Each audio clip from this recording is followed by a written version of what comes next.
वह हमारा सपनों का घर था और आपने उसे गिरवी रख दिया। कहते कहते आराधना जी की आंखों में आंसू आ गए। सुरेश जी बोले, मुझे भी बहुत दुख है आराधना, लेकिन मैं क्या करता। लड़के वालों की मांग थी गाड़ी की, कहां से देता। कितना जोड़ तोड़ करके शादी का इंतजाम किया है। 2 दिन रह गए हैं शादी में। आज सुबह ही समधी जी का फोन आया था। कह रहे थे कि दुल्हन तो नई गाड़ी में ही विदा होनी चाहिए। आप मेरा इशारा समझ रहे हैं ना। फिर थोड़ी देर बाद शुभम बेटे का फोन आया। कहने लगा, पापा जी मुझे और रिया हम दोनों को ही होंडा की कार पसंद है, इसलिए पापा जी वही कार लेना, और हाँ सफेद रंग की ही लेना। अब तुम ही बताओ आराधना, मैं क्या करता। इस समय तो समधी जी से भी बात करने का कोई फायदा नहीं है। तुम चिंता मत करो, मैं जल्दी ही हमारे घर का कर्ज उतार दूंगा। आंखें तो सुरेश जी की भी नम थी, लेकिन आराधना जी को ज्यादा दुख ना पहुंचे इसलिए एकदम बोले कि बहुत भूख लगी है, खाना लगा दो। आराधना जी और सुरेश जी दोनों ही सोच में थे कि किस तरह तिनका तिनका जोड़कर ये घर बनवाया था। एक एक चीज कितने अरमानों से लगवाई थी। कितने साल उन्होंने किराए के मकानों में ठोकरें खाई थी। इस मकान से उस मकान जैसे खाना बदोश जिंदगी हो गई थी उनकी। अपनी जरूरतों को कम करके ये सपनों का घर बनाया था। कितनी खुश थी आराधना जी उस दिन जब इस घर में गृह प्रवेश किया था। कमरे के बाहर से उनकी बेटी रिया सारी बातें सुन रही थी। वह कमरे में आई और बोली, पापा क्या दहेज देना इतना जरूरी है कि उसके लिए अपना घर भी गिरवी रखना पड़ रहा है। अरे बेटा, हम लड़की वाले हैं, इतना समझौता तो करना ही पड़ता है। तो चिंता मत कर, मैं सब ठीक कर दूंगा। रिया बोली, पापा मुझे नहीं पता था कि शुभम मुझसे इसलिए कार के बारे में बात कर रहा है। पापा प्लीज घर को गिरवी मत रखो। मैंने देखा है कि कितने अरमानों से आपने और माँ ने ये घर बनवाया था। नहीं पापा, घर गिरवी नहीं रखा जाएगा, मैं बात करूंगी शुभम से। तभी सुरेश जी बोले, मुझे तुम जैसी बेटी पर नाज है बेटा, लेकिन शादी में केवल 2 दिन रह गए, अब बात करने का समय नहीं रहा।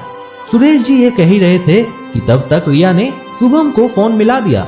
शुभम ने जैसे ही फोन उठाया तो रिया चिल्लाते हुए बोली, शुभम ये मैं क्या सुन रही हूँ, तुमने पापा से कार देने के लिए कहा है, तो इसमें क्या गलत किया मैंने।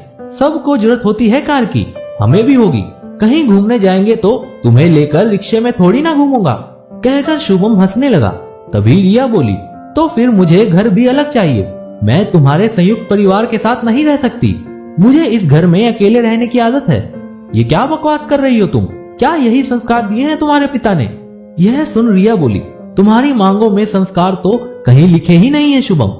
तुम्हारी मांगों में तो बस फर्नीचर, गहने, रुपया और कार ही है, संस्कार तो कहीं है ही नहीं। इसलिए मैं अपने पिता के दिए संस्कार उनके पास ही छोड़कर आऊंगी।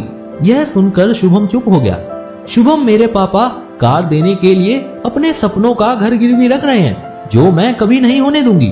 आज घर के साथ मैंने अपने संस्कार भी गिरवी रख दिए। मैं आज ही ये रिश्ता तोड़ रही हूँ, क्योंकि जो आदमी अपनी पत्नी की जरूरतें अपने आप पूरी नहीं कर सकता, ऐसे आदमी से मैं शादी नहीं कर सकती। रिया की बात सुनकर शुभम अफसोस करता हुआ बोला, मुझे माफ कर दो रिया, तुमने मेरी आंखें खोल दी है। अपने मम्मी पापा के कहने से मैं भटक गया था, लेकिन अब मैं सब समझ गया हूँ। पापा से कहना घर गिरवी रखने की कोई जरूरत नहीं है। और हाँ, मुझे गर्व है कि मेरी होने वाली पत्नी इतनी समझदार है कि अगर मैं कुछ गलती कर रहा हूँ तो वो मुझे डांट फटकार लगाकर समझा दे। मुझे ऐसे ही जीवन साथी की तलाश थी। तुम दुल्हन बनकर मेरा इंतजार करना, परसों मैं तुम्हें अपनी दुल्हन बनाकर ले जाऊंगा। ऐसा कहकर उसने फोन काट दिया। शुभम से बात करके रिया के सिर से मानो जैसे बहुत बड़ा बोझ उतर गया था।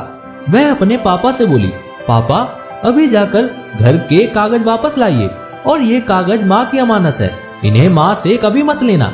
ये घर हमारे सपनों का घर है, हमने इसे अपने प्यार से बनाया है, इसे हमसे कोई नहीं छीन सकता। सुरेश जी और आराधना जी ने यह सुन बेटी रिया को गले से लगा लिया। दोस्तों, अक्सर ऐसा होता है कि एक पिता अपनी बेटी की विदाई के लिए खुद बाजार में बिकने को तैयार हो जाता है। यही वह समय होता है जब एक पिता सबसे ज्यादा विवश होता है। दोस्तों, इस वीडियो को लेकर आपकी क्या राय है नीचे कमेंट करके जरूर बताइएगा, और इसी तरह की इंस्पिरेशनल वीडियो देखने के लिए हमारे पेज को लाइक एवं फॉलो जरूर कीजिएगा। तो मिलते हैं अगली वीडियो में। आपका बहुत बहुत धन्यवाद।